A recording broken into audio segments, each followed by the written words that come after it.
Здравствуйте, дети! Сегодня тема нашего урока – путешествие по Австралии. После видеоурока вы будете заполнять самостоятельно таблицу.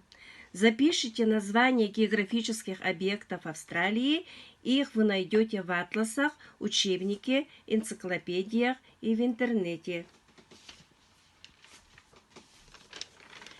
Взглянув на карту, вы сразу видите и сможете сказать, что Австралия самый маленький материк. От экватора Австралия находится южнее, значит, лежит в южном полушарии.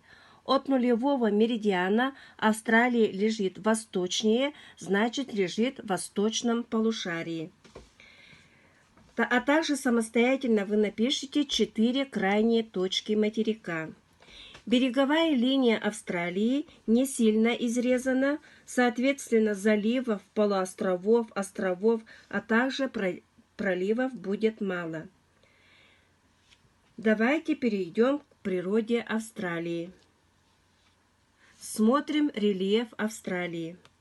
Вдоль восточного побережья протянулись сильно разрушенные невысокие горы.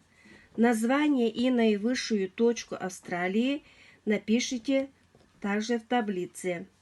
На остальной территории простираются равнины, где местами есть возвышенные участки, есть еще и низменности. Переходим к климату Австралии. Вы, наверное, знаете, что в Австралии жаркий и засушливый климат. Если у нас Африка был самый жаркий материк, Южная Америка самый влажный материк, то Австралия у нас самый сухой материк.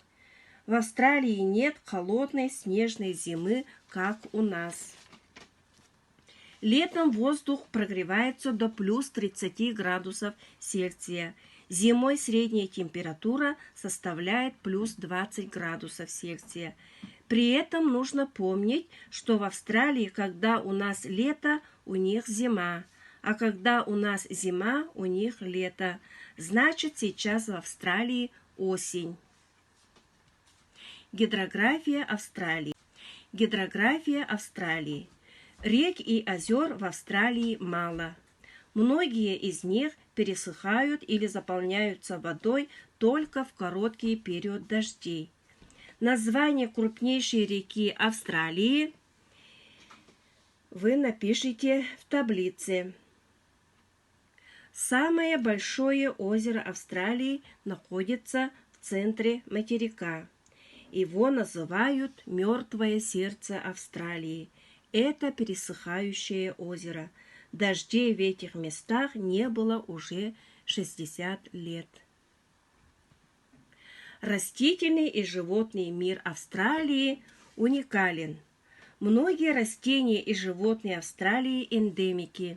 Что такое эндемики?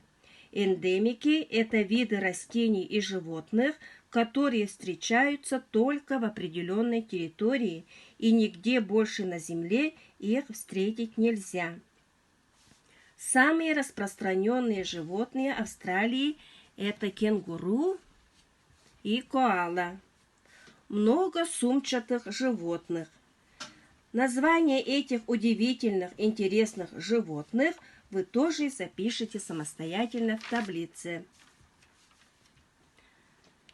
Эвкалипт – это дерево-эндемик Австралии. Среди них встречаются и небольшие кустарники, и гигантские деревья высотой до 100 метров.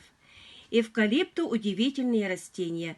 Их корни, как насосы, способны высасывать из земли лишнюю воду. Поэтому эвкалипты сажают в заболоченные местности, и болота исчезают. И еще одна особенность эвкалипта в том, что листья эвкалипта к солнцу обращены ребром, поэтому в эвкалиптовом лесу светло и нет теней. Вот это удивительные растения и животные Австралии. Население Австралии.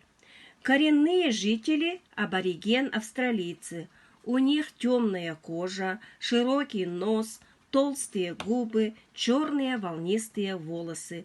Численность их в настоящее время 290 тысяч человек. Основное население Австралии составляет по 100 тысяч человек.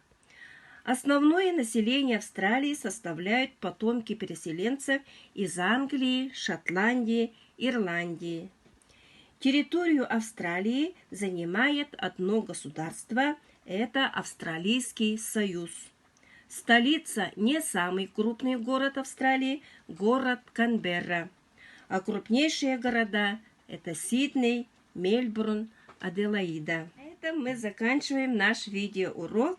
Вы приступаете к заполнению таблицы.